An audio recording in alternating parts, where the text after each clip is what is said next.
Amen. J'espère que vous m'entendez. Est-ce qu'il faut que je parle encore plus fort? Non, sinon je vais vous casser les tympans. Alors, je suis très très content d'être là ce matin. Amen. Et vous alors? Êtes-vous content? Vous êtes content, n'est-ce pas? Alors, si je demande à chacun de vous de dire pourquoi il est content, alors on est je ne sais pas combien, peut-être 60, on aura 60 versions. Et ça, c'est bien parce que c'est la richesse de Dieu. Amen. Parce qu'en chacun de nous, Dieu a fait quelque chose. Donc forcément, il y a un témoignage. Chacun de nous va dire quelque chose sur ce que Dieu a fait pendant la semaine. Amen. Voilà, donc c'est ça, la joie d'être dans le Seigneur. La joie de venir ici autant que l'on peut pour célébrer le nom de Dieu. Alors, vous êtes au bon endroit, vous avez bien fait de venir ce matin. Parce que c'est ici que Dieu voulait vous voir ce matin. Amen. Vous voulez peut-être dormir un peu plus, mais vous savez, demain, vous dormirez. Ou après-demain. Et aujourd'hui, Dieu voulait que vous soyez là. Voilà, donc pour ceux qui viennent ici pour la première fois, bienvenue. Donc ici, nous sommes un groupe de personnes qui venons ici tout le temps pour célébrer le nom de Dieu, tout simplement. Parce que nous croyons que le Seigneur existe et que le Seigneur est merveilleux et que le Seigneur est un Seigneur d'amour et que le Seigneur nous a délivrés et que le Seigneur fait de grandes choses dans nos vies. C'est tout simplement la raison pour laquelle nous sommes là. Et nous voulons aussi que ce bonheur-là qu'on a reçu de Jésus-Christ, nous puissions le partager à d'autres. Donc c'est pour cette raison que nous sommes là ce matin. Et donc, soyez les bienvenus. Donc, n'oubliez pas, à la fin de notre célébration, il y a l'espace accueil. Si vous voulez partager un fardeau, si vous voulez prier avec un membre de l'équipe pastorale, vous êtes les bienvenus. Amen. Donc, n'hésitez pas à aller voir là-bas à l'espace accueil. Et pour vous qui allez suivre cette vidéo sur la chaîne YouTube de l'Église, je vous salue dans le nom de Jésus. Et je crois que après avoir écouté ce message, quelque chose va se passer dans votre vie. Je ne sais pas ce qui va se passer, mais je crois que quelque chose va se passer. Et vous viendrez peut-être témoigner ici ou ailleurs de ce que Dieu va faire. Donc, je vous souhaite bonne écoute, bon visionnage. Amen. Bon, alors, est-ce qu'on vous a salué ce matin? Qui n'a pas été salué ce matin? Qui lève la main, on viendra le saluer. Quelqu'un viendra le saluer. Tout le monde a été salué. Ah ouais, c'est sûr. Bon, n'hésitez pas à aller dire bonjour ou dites bonjour à la personne qui est à côté de vous, parce que c'est toujours bien de se saluer. Amen. Voilà, je vous salue toutes et tous dans le nom de Jésus. Ok, très bien. Alors, on va prier avant d'écouter ce que j'aimerais vous partager ce matin. Prions l'Éternel. Seigneur, merci encore. Merci pour ta grâce, merci pour ton amour, merci pour ta fidélité et merci pour ce privilège de nous rassembler ici afin de te célébrer. Merci aussi de ce que le Saint-Esprit nous guide dans tout ce que nous faisons. Et Seigneur, ce moment d'écoute de ta parole, c'est un moment privilégié également parce que tu veux nous éclairer, que le Saint-Esprit fasse son œuvre dans nos cœurs, que le Saint-Esprit m'utilise aussi pour parler au nom de Dieu, au nom de Jésus-Christ. Merci Seigneur, que tout ce qui est, tout esprit qui ne veut pas que le peuple de Dieu soit enseigné, soit anéanti par la puissance du Saint-Esprit. Merci Seigneur pour ton amour et ta grâce. En ton nom, j'ai prié. Amen. Amen. Donc, le message que je vais partager aujourd'hui, j'ai déjà eu l'occasion de le partager dans un autre endroit. Mais le Seigneur m'a dit, pourquoi pas le partager aussi ici, parce que ce message peut bénir quelqu'un. Donc tous les ans, je suis invité à Amiens pour aller prêcher dans une église. Donc j'étais là au mois de mars, et le Seigneur m'avait mis à cœur de prêcher sur ce message. Donc le thème du message, c'est le prix de la victoire. Le prix de la victoire. Vous savez, notre Dieu est un Dieu victorieux, et il veut que nous puissions vivre dans la victoire. Parce que notre Dieu, c'est la victoire. Jésus a vaincu le diable. Jésus a été transporté dans le désert, il a été tenté, mais il est sorti victorieux. Et donc, Dieu veut que nous soyons des hommes et des femmes de victoire. Amen. Est-ce que vous voulez être des hommes et des femmes de victoire ce matin? Amen. On va lire dans Jean chapitre 19, le verset 30. Donc, lisons au nom du Seigneur, dans la Bible en français courant, Jésus prit le vinaigre, puis il dit, tout est achevé. Tout est achevé. Alors il baissa la tête et mourut. Donc dans les autres versions, on dit, tout est accompli. Hein, c'est ça. Tout est accompli. Alors, 3 questions. Est-ce que la victoire a un prix? Première question. Deuxième question, quel est le prix de la victoire? Et troisième question, est-ce qu'il faut payer quelque chose pour remporter la victoire? Bon, déjà, la réponse est très simple, hein, la victoire a un prix. Amen. Alors, n'ayez pas peur, hein, le prix, là, tout le monde peut payer ce prix-là. Amen. Est-ce que vous croyez? Tout le monde peut payer le prix. Et la victoire n'est pas gratuite. Vous savez que dans la vie de tous les jours, vous voyez, si vous observez des athlètes, hein, des sportifs qui font des compétitions pour remporter la victoire, il faut faire des sacrifices. Bientôt, il y aura les JO en France, à Paris, les JO 2024. Très souvent, on fait, on parle des valeurs de l'olympisme, hein, les sportifs qui se donnent à fond et qui le font parce qu'ils aiment le sport. Et ils se préparent pendant 4 ans. Ils se préparent pour espérer remporter une médaille d'or. Et des fois, ils se préparent et ils arrivent, ils ne trouvent rien. Ils ne reçoivent rien. Et donc, il y a des sacrifices à faire. Et il faut faire des choix. Des fois, des choix qui font mal. C'est ça le prix de la victoire. Il faut parfois prendre des décisions douloureuses. On doit faire des efforts. On doit payer le prix de la préparation. On doit faire des entraînements. Là, c'est juste hein, pour rester dans cette métaphore du sportif. Et lorsque Jésus-Christ, sur le point de mourir, il déclare « tout est accompli » ou « tout est achevé », là, il est en train de payer le prix de la victoire.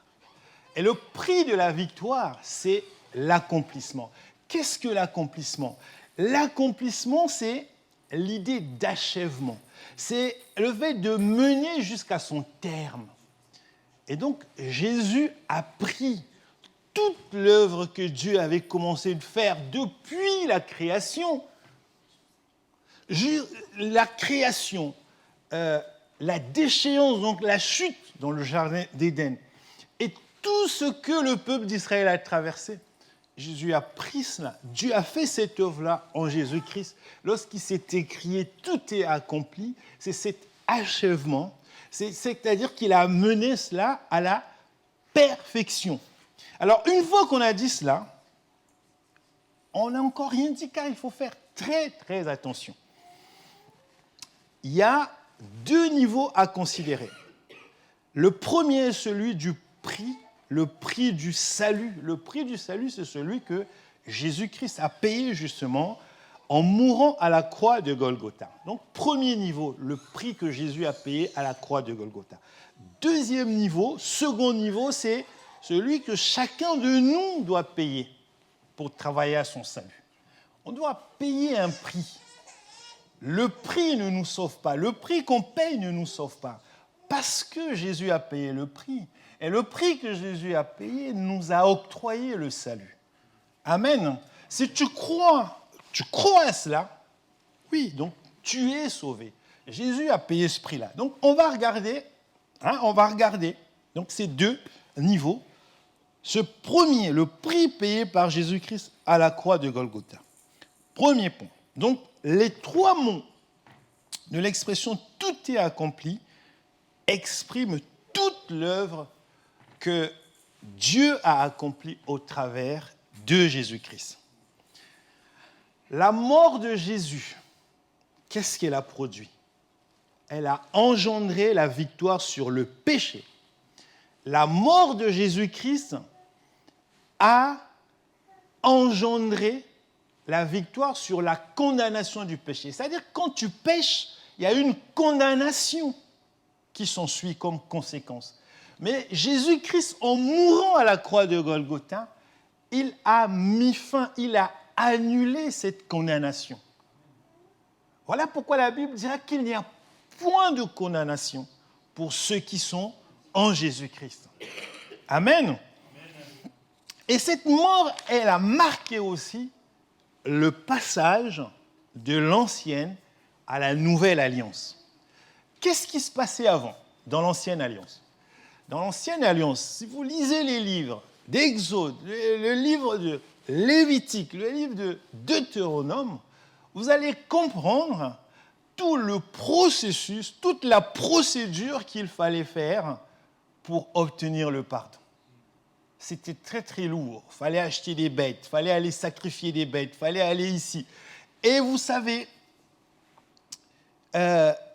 certains péchés étaient susceptibles d'envoyer leurs auteurs en quarantaine, c'est-à-dire on les mettait à l'écart. Lorsque le peuple d'Israël traversait le désert, il y avait des péchés. Quand tu commettais ce péché-là, la loi disait qu'on te mettait à l'écart. Si on ne te mettait pas à l'écart, tu étais susceptible de contaminer les autres. Vous voyez un petit peu ce que ça fait. Donc il fallait bien que Jésus-Christ vienne mourir à la croix du Golgotha pour que tout cela n'existe plus. Néanmoins, le péché crée la séparation avec Dieu. Le péché crée la séparation avec Dieu, la séparation de Dieu. Quand on vit dans le péché, on est séparé de Dieu. Avec la mort de Jésus-Christ, on ne fait plus les sacrifices comme on le faisait à l'ancienne. Tout ce qui nous est demandé, c'est de croire, c'est d'avoir la foi.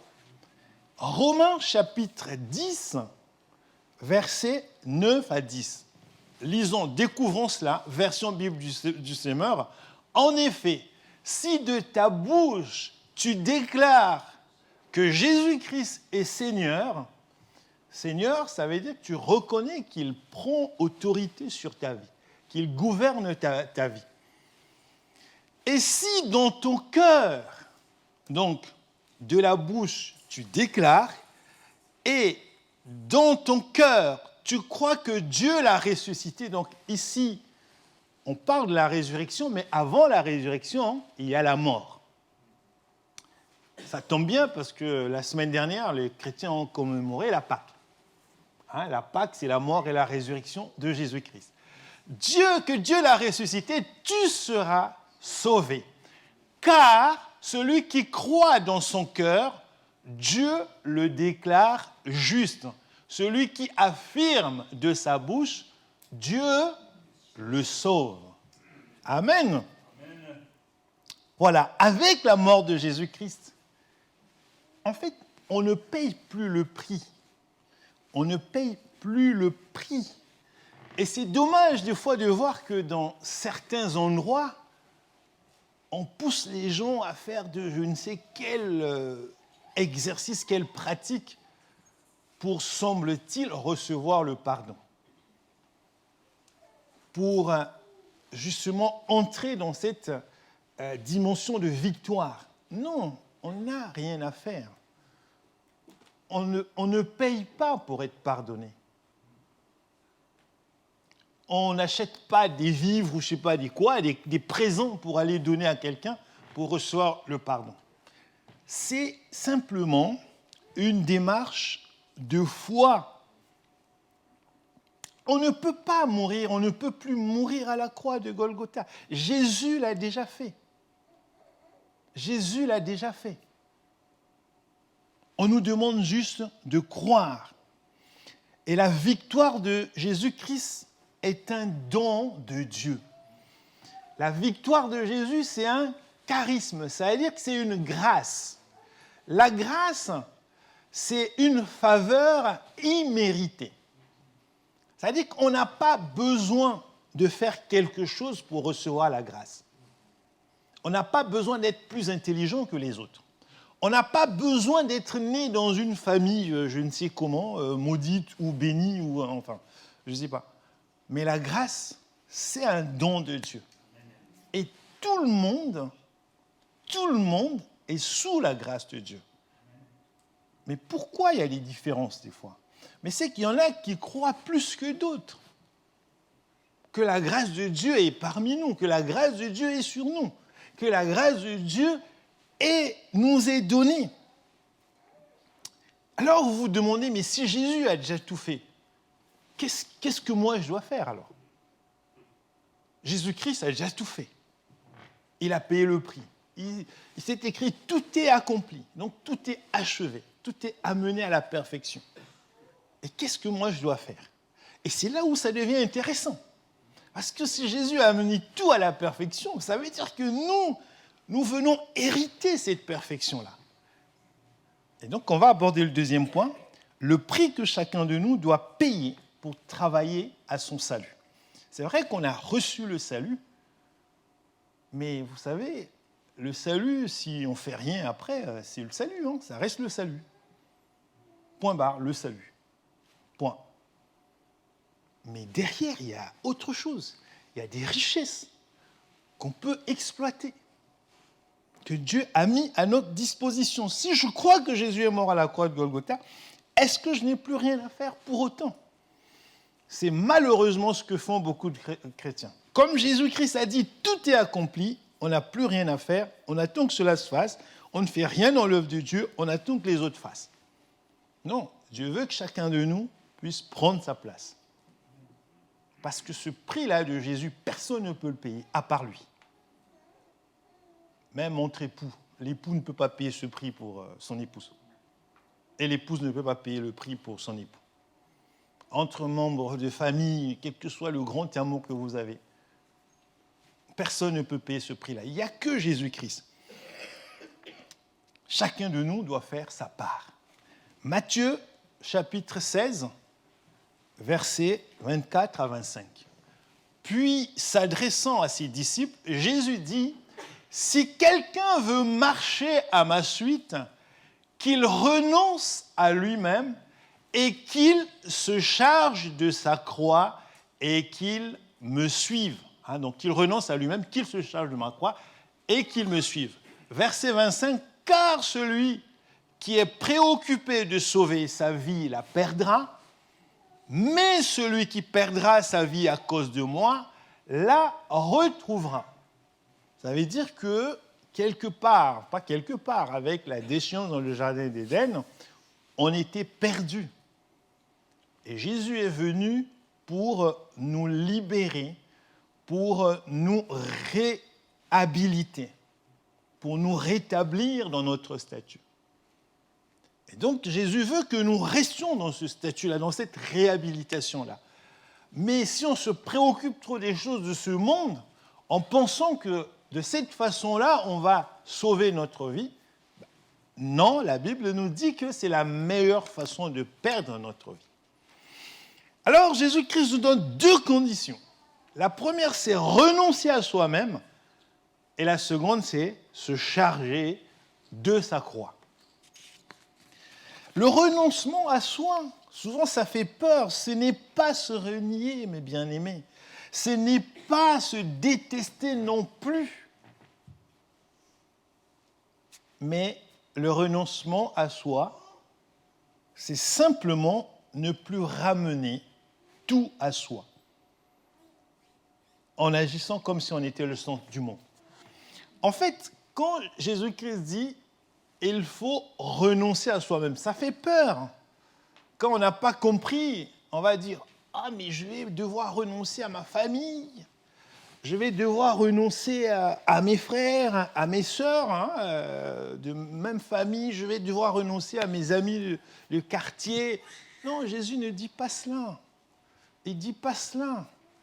On renonce à soi-même. Renoncer à soi-même, c'est qu'en nous, il y a une nature pécheresse, il y a une nature déchue qui est au-dedans de nous.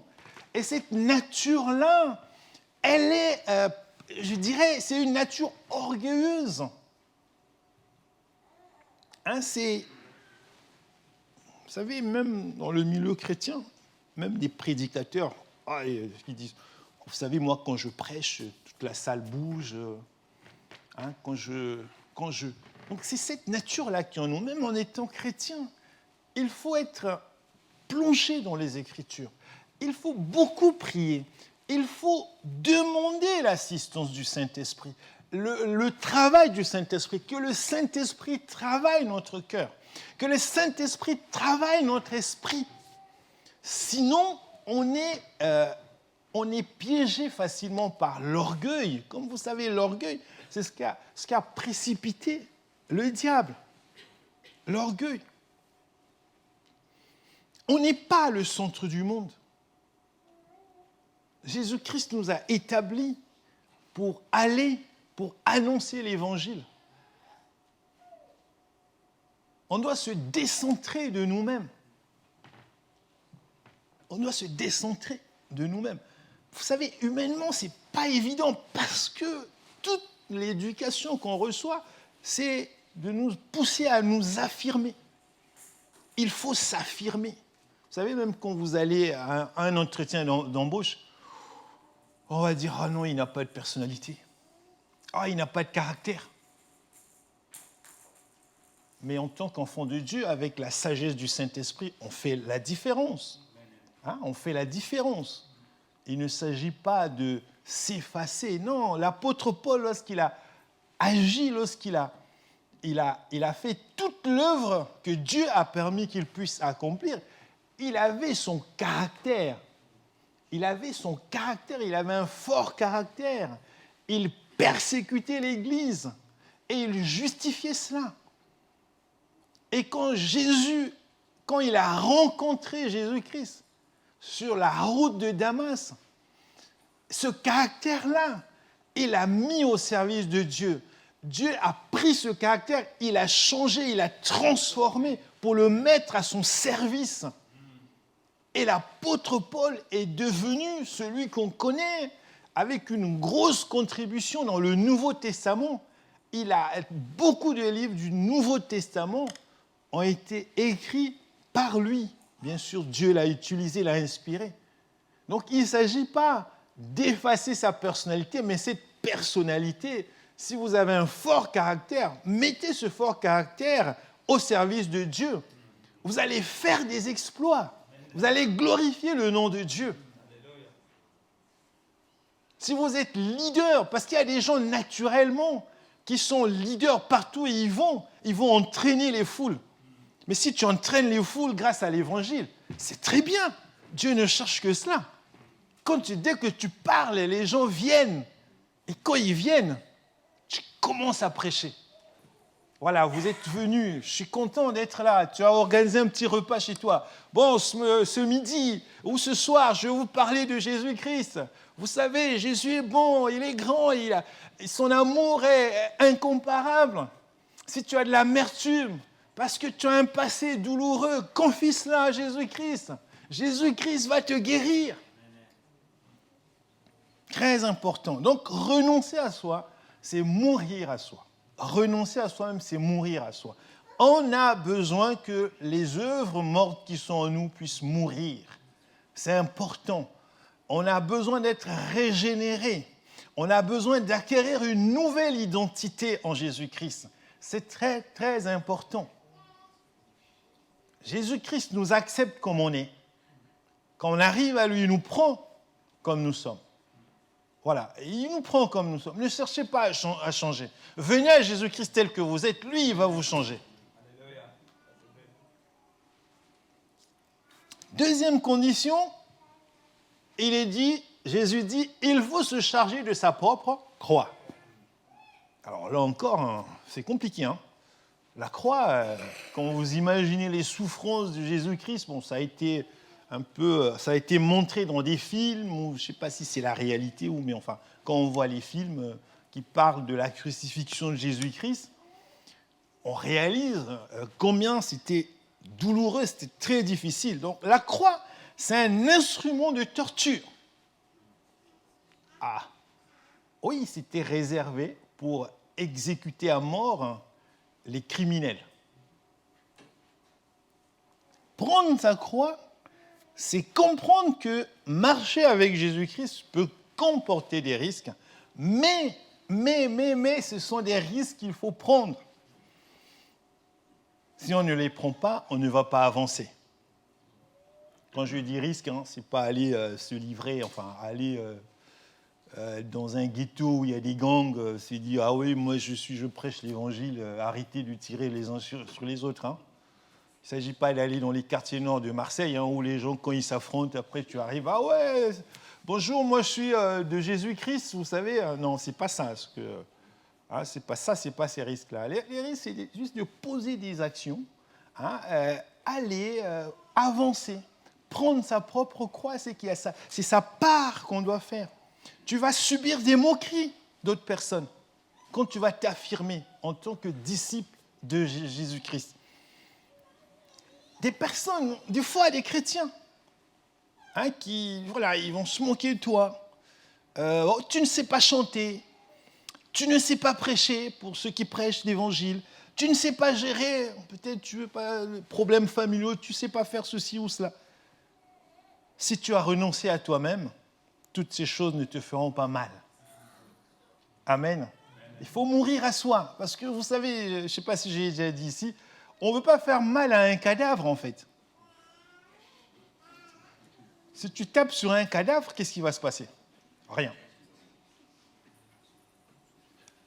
Il n'y a plus l'âme, il n'y a plus l'esprit, il n'y a plus rien. Donc voilà. Si on est mort à soi, on va dire des choses. Mais ça, à la limite, ça va faire mal. Oui, parce qu'on est humain quand même. On n'est pas encore des cadavres. On est humain. Mais si on a déjà cette identité, si on est déjà passé par la régénération, on va continuer notre chemin. Le prix de la liberté. La croix est un symbole de malédiction pour ceux qui vivent dans la compromission. Pour ceux qui font la part belle au péché. Alors, on n'est pas, on n'est pas saint au sens, au sens ordinaire, populaire du terme. C'est-à-dire que on ne pêche pas, on ne pêche plus. Non, tant qu'on a notre corps de chair, là, on va pécher, on continuera de pécher. Oui, même si on est chrétien, on commet des péchés. Sauf que là, on sait d'où vient le péché, on connaît les causes, on connaît la force ou la puissance qui est derrière cela.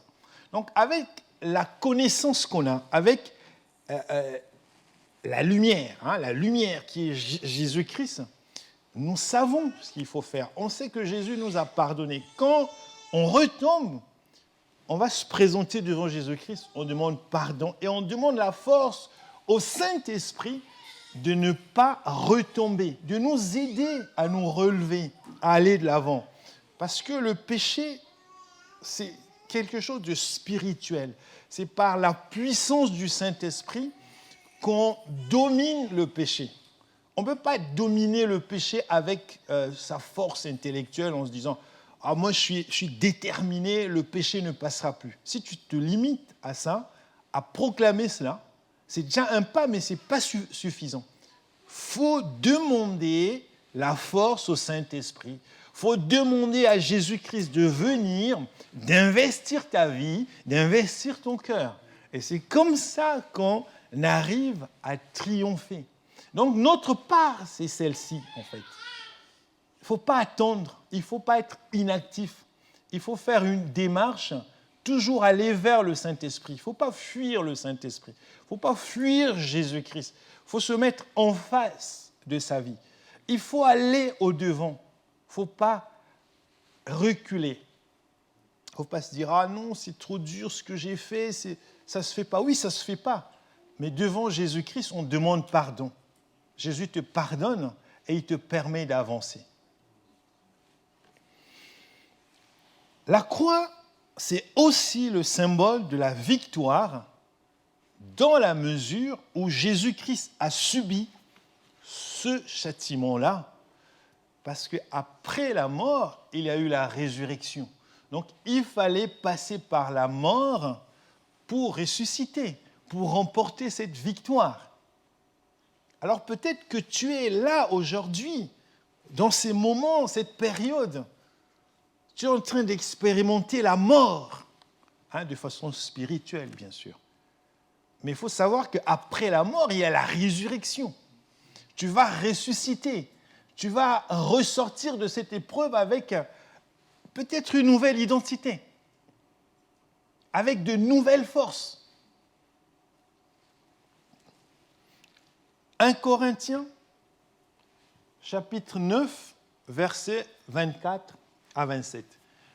Ne savez-vous pas que sur un stade, tous les concurrents courent pour gagner et cependant un seul remporte le prix? Courez comme lui de manière à gagner.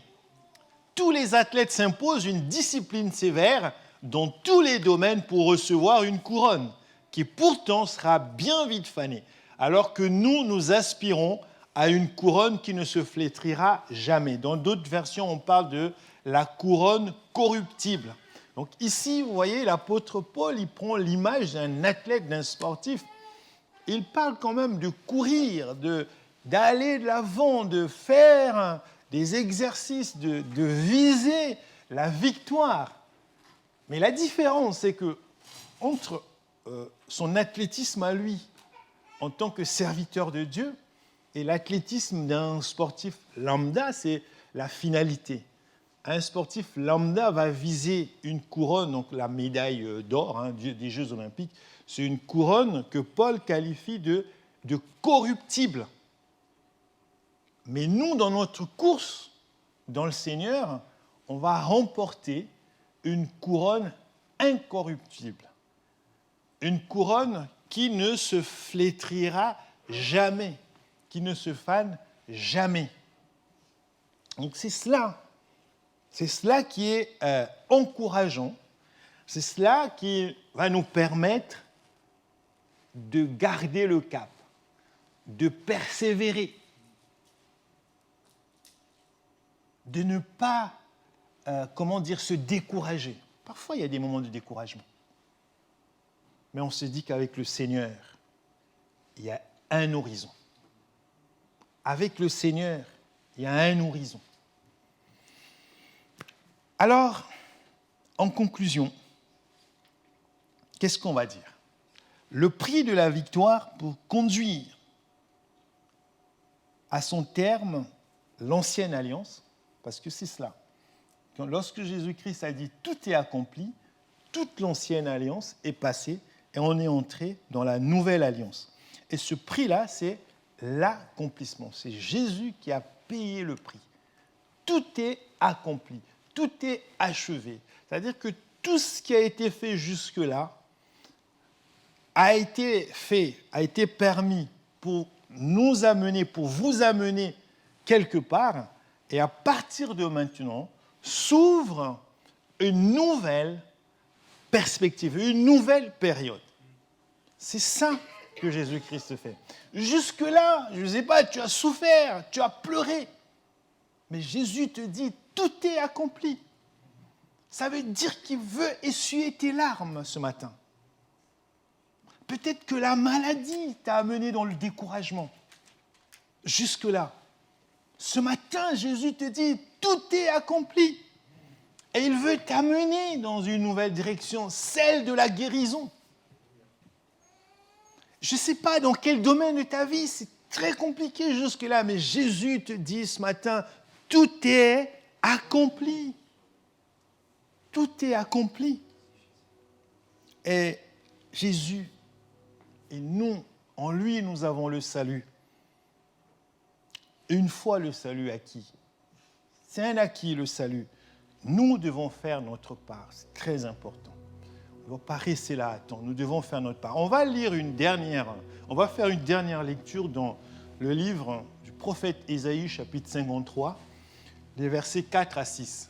Pourtant, en vérité, c'est de nos maladies qu'il s'est chargé. Ce sont nos souffrances qu'il a prises sur lui. alors que nous pensions que Dieu l'avait puni, frappé et humilié. Mais c'est pour nos péchés qu'il a été percé. C'est pour nos fautes qu'il a été brisé. Le châtiment qui nous donne la paix est retombé sur lui. Et c'est par ses blessures que nous sommes guéris, ou par ses meurtrissures que nous sommes guéris. Dans une autre version, bien sûr. Verset 6, « Nous étions tous errants, pareils à des brebis, chacun de nous allait par son propre chemin. L'Éternel a fait retomber sur lui les fautes de nous tous. » Donc ça, c'est le principe de substitution. Jésus a pris déjà, il a déjà pris cela. Tous les fardeaux que tu portes maintenant, sache-le, mon frère, ma soeur, Jésus les a pris. Il les a pris à la croix de Golgotha. Et aujourd'hui, il veut que tu entres dans une nouvelle perspective. Amen. Est-ce que c'est ton cas ce matin? Est-ce que jusque-là, tu n'as pas trouvé l'occasion d'entrer dans cette nouvelle perspective que Jésus te propose ce matin? Je vous invite, mes bien-aimés, à baisser nos fronts et on va prier. Amen, on va prier. On va prier. Seigneur Jésus, merci pour ta grâce, merci pour ta bonté et ta fidélité. Seigneur, ce matin, tu veux parler à une personne, tu veux parler à 2 personnes, à 3 personnes. Qu'à partir du moment où Jésus s'était écrit, tout est accompli. Alors, l'heure d'entrer dans une nouvelle perspective est là maintenant. Esprit de Dieu, agis. Agis dans la vie de mon frère, dans la vie de ma sœur, pour entrer dans ce que, Seigneur, tu veux faire maintenant. Jusque-là, cela n'a pas été possible, mais à partir de maintenant, Seigneur, tu dis que cela va commencer, cela va débuter. Seigneur, enlève les peurs, enlève les craintes, enlève les doutes, Seigneur Jésus-Christ. Mais que chacun soit rassuré, que tu es là, que tu n'abandonnes personne, que tu nous tiens par la main et tu avances avec nous, Seigneur. Merci de bénir ton Église, merci de bénir chacun ici ce matin. Seigneur, bénis mon frère, bénis ma sœur qui est confronté à ces difficultés. Parfois, il y a un problème de choix à faire, mais le choix est difficile. Esprit de Dieu, éclaire. Esprit de Dieu, aide, soutient, fortifie, encourage, cher Saint-Esprit.